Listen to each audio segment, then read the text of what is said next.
Hello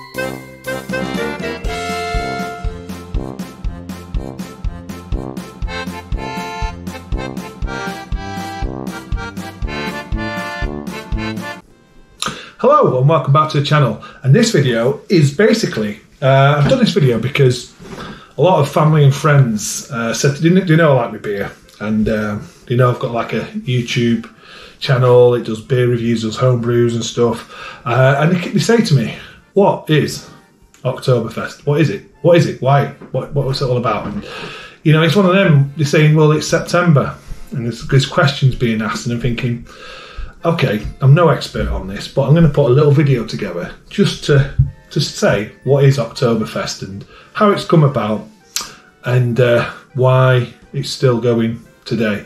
So I've done some notes, so I will be looking at notes because, like I say, I'm no expert. I've actually been to Munich, I've drank in Munich, and it is a superb, absolutely superb city. I've had the big litre drinks and stuff. It's just fantastic, and straight out the wooden barrel on the tap in the pot. It's an experience. If you're into beer, Munich, honestly, is the place to go. It's superb. It's fantastic, and that's coming from someone who's not a big lager drinker. But when it comes to Munich, when it comes to German beers, they're just a level above lagers to me. They've got the fuller flavour. They're not fizzy, pale, as in really light coloured, non-flavoured. They're full flavoured. They've got a nice carbonation. A lot of them are natural carbonation, and yeah, superb place to go. Anyway, I'm waffling. So Oktoberfest. What is Oktoberfest? So please excuse me. Put my glasses on and get some notes. Well, Oktoberfest is the largest Volksfest, people festival, beer festival, and a travelling fun fair. Held in Munich for between 16 and 18 days. Now, that all depends on the Germany Unification Day. Now, that depends, so it's 16 days, or if it rolls over, it will end on that day. So every year is different for that. It's mid or late September to around the first Sunday in October, which... like I say, in 1994 that changed and the German Unification Day was introduced as part of the time the festival went over. The origin of the Oktoberfest, well, basically October the 12th, 1810, Bavarian Crown Prince Louis I, or Ludwig, later known as King Louis or Ludwig of Bavaria, married Princess Therese von Sachsen-Hausen.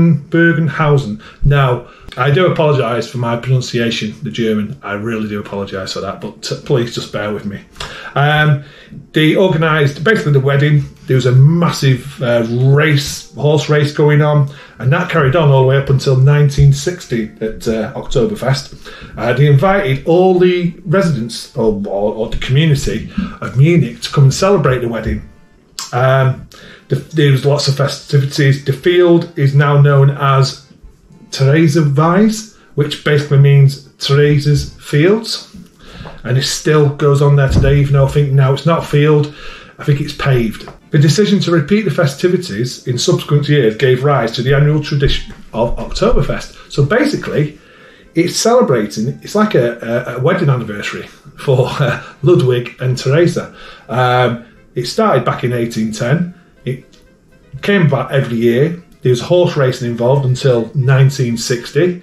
There's been obviously some years where it's missed. We've had world wars, we've had the pandemics where it's missed. But apart from that, it's quite a tradition, and it's been going on since 1810. Why is Oktoberfest then in September? Basically, that goes back again to say that the warmer weather in September in Germany, in Bavaria, they have like Indian summers around that time.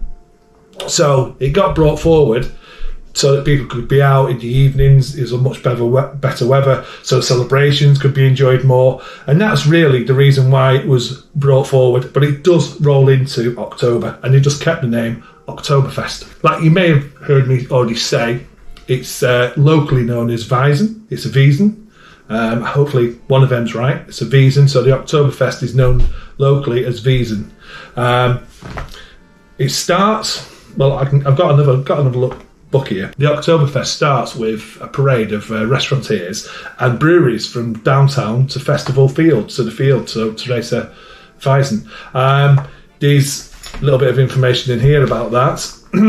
So basically, the Oktoberfest starts with a parade, and it says here, Oktoberfest staff and breweries, also the restaurateurs, parade, which started in 1887, is led by the Munster Kindle, or Munich Child, who features on the city's emblem, holding a mug of beer and a radish. Following are horse-drawn coaches and drays adorned with flowers, the bands of a festival tent, waitresses on decorated carriages, and up to 9,000 people in folk costume. Inside the festival, visitors drink officially designated Oktoberfest beer. We'll come to that in a minute. So, it's massive. You've got this where there's a massive parade before it starts, and then the Lord Mayor at the strike of noon will tap the first barrel, and what he would say is Ostafst is, and basically that means it has been tapped. I probably absolutely ruined that pronunciation, but it's along the lines of Ostafst is. But that starts it, and then the mayor, that then is a knock-on effect. Then all the other tents within the Oktoberfest will start to sell the beer, so they start tapping their beers. Should mention as well that there is 12 gunshots to signal the serving of beer. There's a costume and rifleman parade which goes back to 1835 in honour of the silver wedding anniversary of King Ludwig and Princess Teresa. Like I just mentioned, the beer has to be formed to the Rahangsterbot, so basically it can only be brewed with water, barley, hops and yeast, so no adjuncts, nothing else can be added, no sugars or anything like that. The brewers have to be within the city limits of Munich, and they're the only brewers within the city limits that can serve their beer at the Oktoberfest. Now, the beer that meets the criteria for this designated Oktoberfest beer comes in two different styles. There's the Marzen beer, which was traditionally brewed, and that sort of faded out more recently. So I think it's Paulina, around about the 1970s, started to brew like a Helles type beer, like a lot lighter beer, and it became known as Fest beer. And at Oktoberfest now, they only serve Fest beer. So the Marzen is no longer served. The reason behind it was saying that the Marzen was quite filling and quite heavy, and people weren't drinking as much. So Paulina came up with this idea, and all the breweries followed. And it's a lighter drink. It's still, I mean, I can say they're around about 6% ABV, and because it's lighter, it wasn't as filling. People seem to drink more sales for the breweries. So that's one way of thinking behind it. So it says here that it's the only style, like I say, served since the 1990s, is the actual Fest beer. So the Marzens are not served at Oktoberfest. Brews that can produce Oktoberfest beer under criteria are Augustiner Brau, Hacker-Shaw Brau, Lowenbrau or Löwenbrau, I think is the correct way of saying it, Paulina or Polana, and then Spattenbrau. Oktoberfest beer is a registered trademark by the Club of Munich Brewers. That's quite interesting. I've got some of the beers here as well with me. Well, the beers I've actually got with me. Well, I'm going to actually. This isn't a Oktoberfest beer, but I'm not in the mood for drinking, so I didn't want anything alcoholic, but I wanted something that was from Munich, and it's a 0% Polana wheat beer. So let me pour that, so I'm getting a dry throat as I'm talking through this. That's looking absolutely fantastic as well. Let's get it all in there. I'm not reviewing it, I'm just drinking it as I'm talking. That's not a bad looking beer at all. Let's get that bit of yeast in there. Polana or Polana, 0% wheat beer. Looking absolutely cracking in that glass.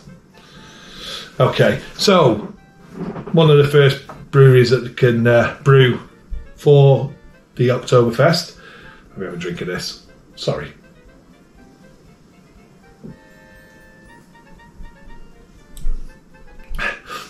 That's not bad at all. It's not bad at all. So let me put that over there. One of the first breweries, get back to it now. So there's 6 designated breweries for the Oktoberfest, which can sell the beers within the Oktoberfest festival. And they all have their own tents as well. And I'm fortunate enough to get the 2022 bottles versions of the Fest beers, or the Oktoberfest beers, apart from one of them, which we'll have a little look at. But all 6 of them are the breweries. Starting off with the first one, and this is the Augustiner Brau, and this comes in at 6.3%. This is their Oktoberfest beer. It doesn't say anything about it being a Marzen version, because some of the breweries still do a Marzen version of these, and it's got a Muncher beer, which is a Munich beer logo on there. Like I say, 6.3%. Munich's oldest brewery, still using traditional 200-litre wooden barrels. That's Augustiner. And when I went to Munich, this is one of the places where I had out the barrel on the tap, and it was a superb, absolutely superb beer. So Augustiner Brau, there's one. Next one is the Hacker Pschorr. This is Hacker Pschorr Oktoberfest Marzen. So this beer, if this is the Marzen, will actually be being served at the Oktoberfest. But like I said, because they're still doing Oktoberfest Marzens and Oktoberfest Fest beers. But from my understanding, this won't be served at the Oktoberfest because it's a Marzen. It's all in German, and this one's at 5.8%. Now, someone correct me if I'm wrong about that, but it seems like the Marzens are not served, and it's only Fest beers that are served at the Oktoberfest. But that is still an Oktoberfest beer from Hacker Pschorr. The next one is Hofbrau Oktoberfest beer. About Hacker Pschorr, sorry. So Hacker Pschorr was formed by Joseph Pschorr and Maria Theresa Hacker. They were a couple in the 18th century who then handed it over to the sons, who then separated the breweries, and in 1972 Hacker Pschorr came back together to form one brewery. Okay, next one is the Hofbrau, and this one is coming in at 6.3%. So we've got a 6.3, 5.8, 6.3 Hofbrau Oktoberfest beer. And Hofbrau is basically owned by the Bavarian state government since 1589, and it started off with the Duke of Bavaria, Wilhelm V. So that's Hofbrau.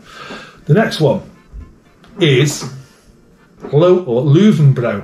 So Löwenbrau, and this one is the Oktoberfest beer, and the percentage on this one is, I'll see if I can see it, not quite seeing it at the moment, 6.1%. So we've got 6.1%. Let's see if we can get these in a bit of a better placement. So we've got 6.1% Löwenbrau beer. This is actually owned by InBev. They've been brewing since 1746 in Munich. In the 19th century, they became the largest brewery in Munich. Next on the list is basically the same brewery I'm drinking their 0% wheat beer at the moment. Is Polana, and this one comes in at 6%. So we've got a good mixture here. This is their Oktoberfest beer. So I'm assuming that is the Fest beer.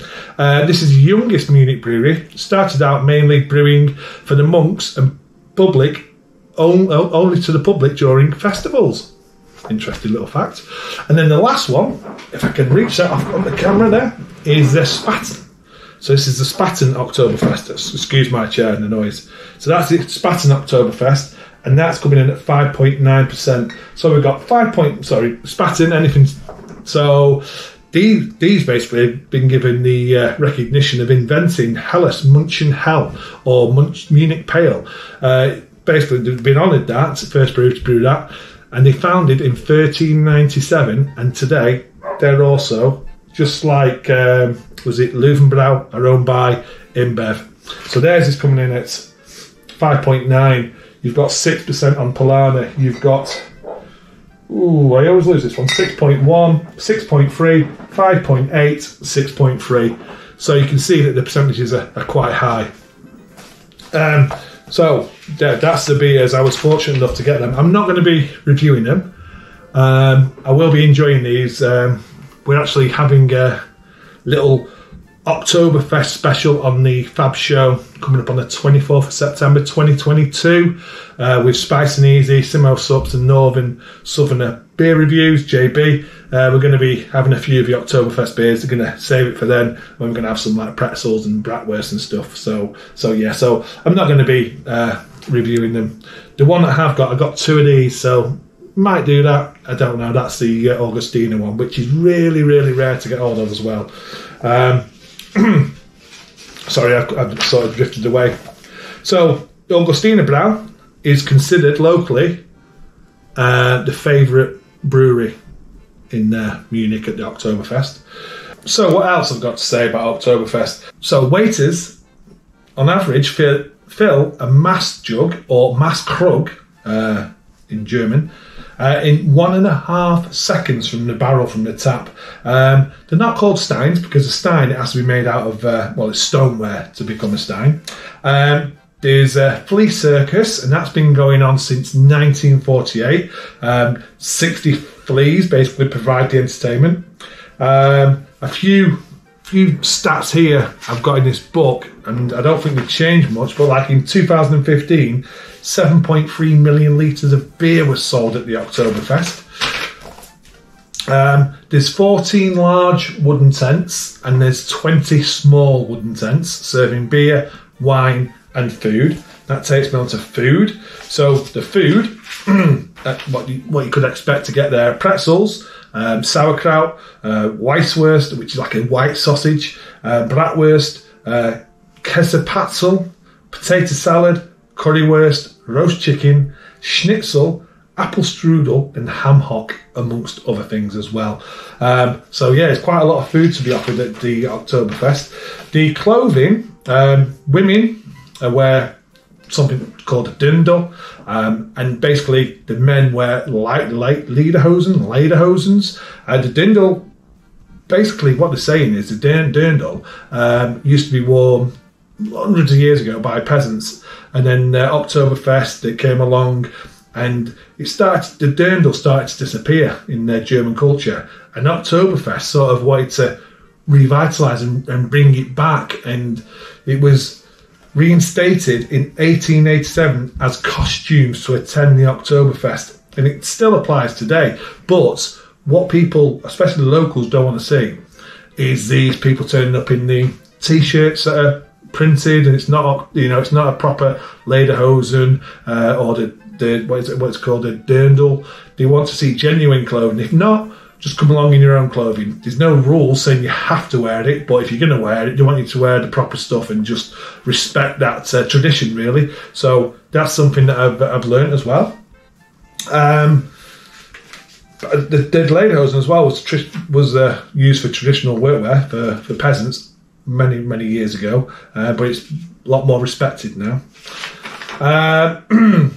One of the things as well is there's a place there called the Kotzhügel, and it's known as Puke Hill, and it's a grass slope area next to the Bavaria statue.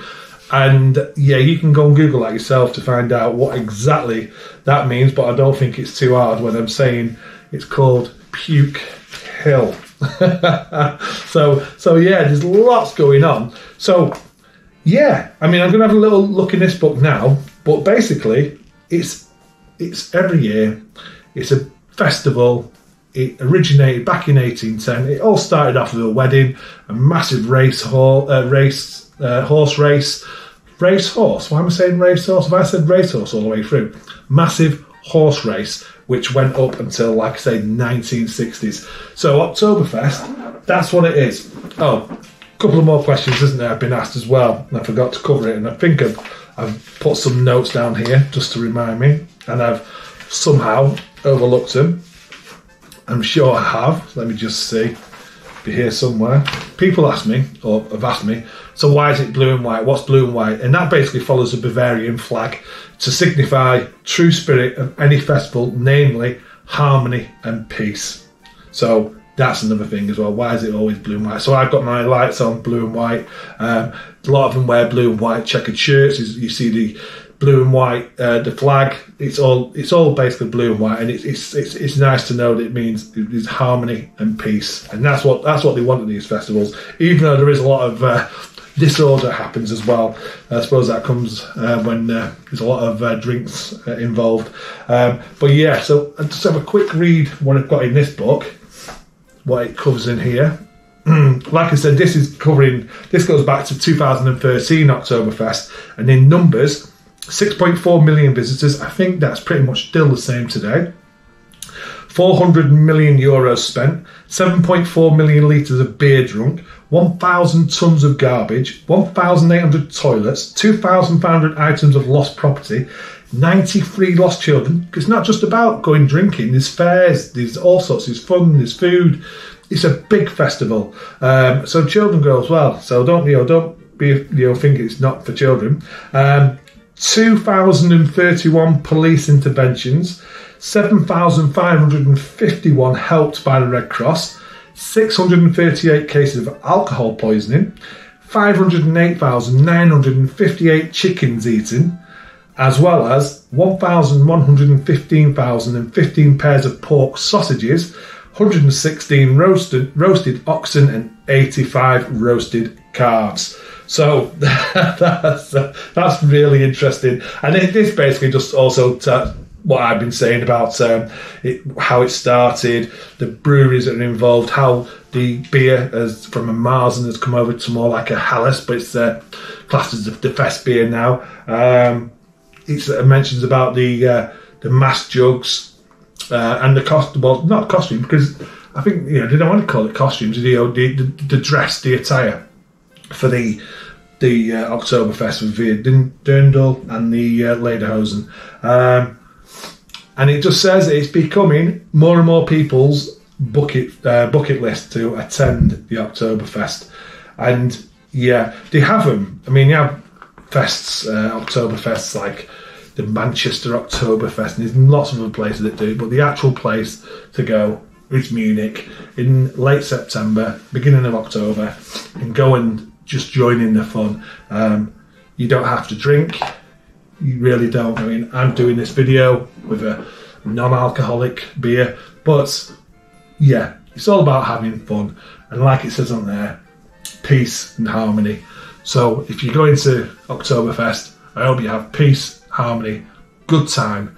And I just want to say thank you for watching. It's been a long one. I've stumbled through it the best I can.